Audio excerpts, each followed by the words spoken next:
Hey everyone, welcome back to my YouTube channel. My name's Amanda Nova. I'm a clinical nutritionist and holistic health practitioner.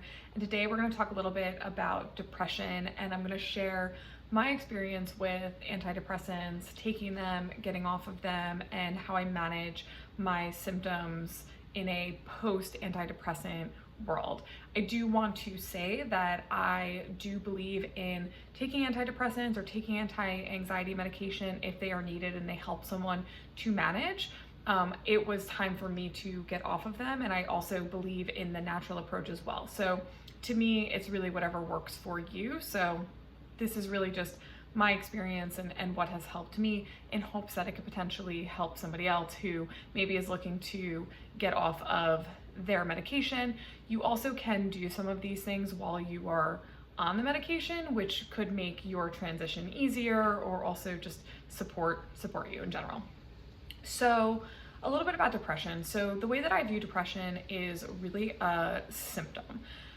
Depression could be something that's happening chemically, but it also could be a symptom of something else happening within the body or in the environment. So for example, mold illness can cause someone to present with depression who maybe never had depression in their entire life, and now suddenly they are feeling really weepy and really depressed and no motivation to move or get up or live their life. And this could be happening because of mold.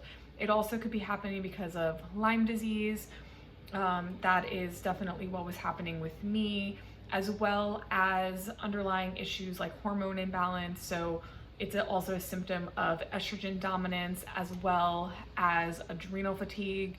So it really presents itself in these other constellations of symptoms. So it's usually paired with things like joint pain, brain fog, memory issues, digestive issues. Gut health is another thing that could be at the root of depression. There is a connection between our brain and our gut, right? I think 70% of our serotonin is created within and produced within the gut. So there's also that piece of things as well. So there's a lot of things going on with depression that is not so black and white as you have depression, therefore, you are depressed. There are root causes. So I do recommend, if you are having depression along with a lot of other things, trying to get to the root of what could potentially be causing this symptom to manifest. You could do that with a practitioner like me or someone else, or take one of my classes on gut health or vagus nerve. The gut health one is coming out in November. So there are ways to kind of peel back the onion and figure out what's going on. For me, I had sort of been dealing with depression on and off throughout my life without realizing what it was. But it didn't really get bad until a couple of years ago. I would say about 3-4 years ago, actually, when I was having all these other symptoms as well. I was extremely depressed, but I also had a lot of chronic pain. I also was dealing with brain fog, memory issues, disassociation, where I really was not able to really even be in my body sometimes. I was having a hard time driving because I felt drunk and high all the time. My brain was just sort of like doing somersaults. So I went to a doctor, a rheumatologist, to figure out what was going on. I was sort of thinking that maybe it was rheumatoid arthritis or something autoimmune that was happening. And the first thing that they did was diagnose me with fibromyalgia and put me on antidepressants. And at the time, I didn't know anything about fibro. I didn't know anything about chronic illness or any of the information that I know now from years of advocating and learning and educating myself to be able to understand what was happening within my body. So I started taking the antidepressant, and I remember feeling like normal again. Like I was like, oh my God, must be what normal people feel like, just to be balanced. But at the same time, I was really numb and I didn't have a lot of emotions. I think, my husband and I often joke that I didn't cry for like 3 years, and now I cry all the time being off of the medication. But it didn't help me with my pain. It didn't really help me with anything except for that one symptom. And so as time went on, I decided that I didn't want to be on it anymore. I was going through a journey and have been going through a journey with trying to get pregnant, and had decided that I wanted to get off of all of my medications in order to do so. So I began the journey of trying to get off of the antidepressant, and it's very, very challenging, even when you're weaning off of an antidepressant, an SSRI essentially, right? An anti-anxiety medication that you're taking all the time. Even though I had never upped the amount, it was very hard for me to get off of it. So I wanted to just make sure that I was supporting it in a natural way. So I really dove into learning how to support my body, support my mind, you know, and get myself off this medication. Now, prior to this, I had learned that it was Lyme disease, it was mold illness, those other root causes were what was at the root of me and this depression that had manifested, even though I had had these bouts throughout my life, which could have been related to having stomach issues, whatever it was, maybe just more susceptible to, you know, having depression as a symptom. When I learned that it was Lyme disease and learned that it was mold, the more that I cleared those things out and addressed that as the root cause, you know, then some of the symptoms started to subside. But now I have to get off of this medication, right? And so how am I going to do that? So I really studied the brain. I studied dopamine and serotonin. Dopamine is sort of our happy neurotransmitter. Serotonin is the neurotransmitter that is related to anxiety and depression. It is the one that, if you are on an SSRI, that is the neurotransmitter that the chemicals are impacting. What happens when we go on an anti-anxiety medication or an antidepressant, our neurotransmitters get fed, you know, so that they begin to produce, you know, serotonin, produce dopamine, produce these things. And then when we go off of them, our neurotransmitters are hungry for those chemicals, right? They're like, wait a second, now I'm not being fed. And that's why we get really, really depressed, and it's really hard to kind of get off of them, because our body needs to regulate itself to be able to learn how to do these things on its own. So dopamine and serotonin were the two that I really studied. And so I did take supplements and herbs to help me in the transition. So one of the ones that I took was SAMe. So I took SAMe in the morning and the evening, and that one was really helpful. It really works on the neurotransmitters. So that's a really great one that I took. I also took L-tyrosine and L-theanine. So those are two other ones that I used to support myself. And then I took Mucuna pruriens, and I'll put all of these in the notes so you guys can see.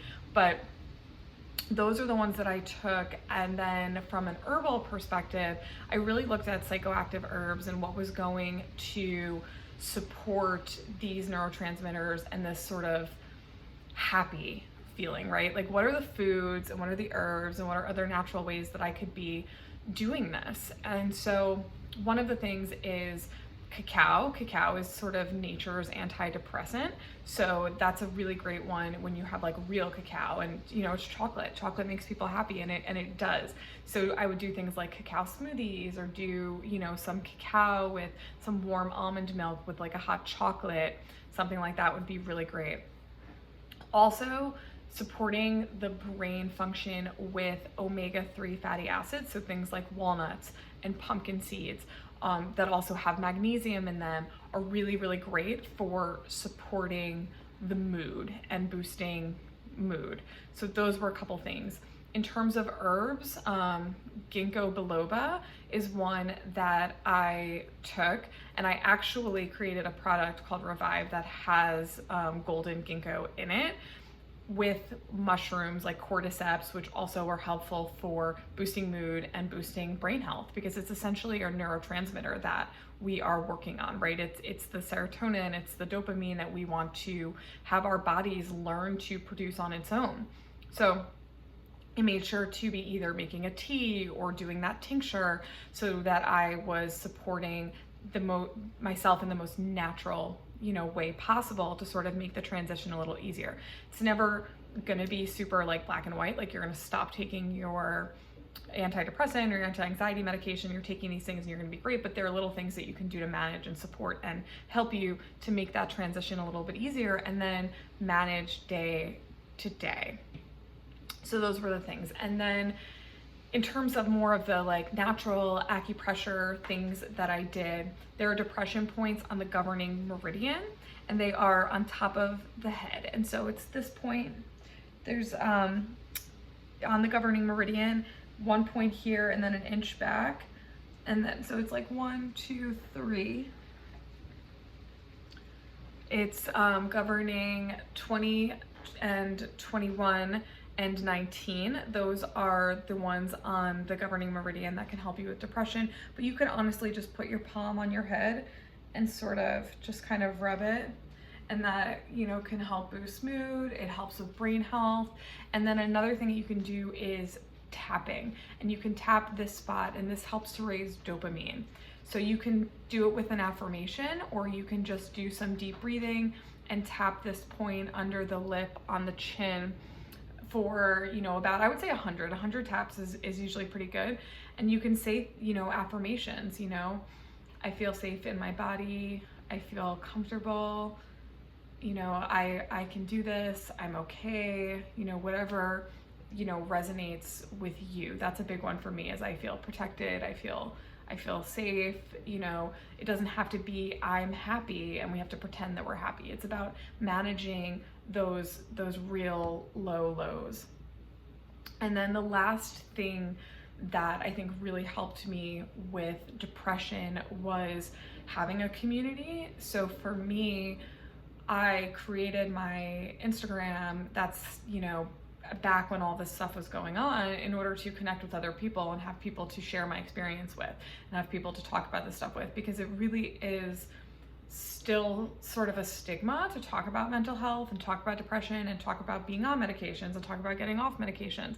And so we really need to be bringing this to light a little bit more and connecting with each other and reaching out to each other. And so that's what I had done, was sort of create this community where I felt safe to share and I felt held to be able to be going through this and connect with other people that way. So those were the things that really helped me, and I have now been off of my antidepressant for about 2 years, and I just feel really great about that. It's not, my moods are not totally in homeostasis all the time, but I know that that's also part of, you know, being human. It's no longer controlling my life. If it is, you know, that's when you do need to speak to a doctor and, you know, things like, you know, therapy and medication. Like, I don't totally, again, like, not against that. It's just that for me, I wanted to take more of a natural route. So in this video, those are the things that can help you if that is what your journey is as well. So I hope you found this instructive and helpful, and that you potentially feel seen, or if this resonates with you, if you've experienced it as well. And I will see you guys on the next video. Leave a comment, like, subscribe, do all the things, and we'll see you.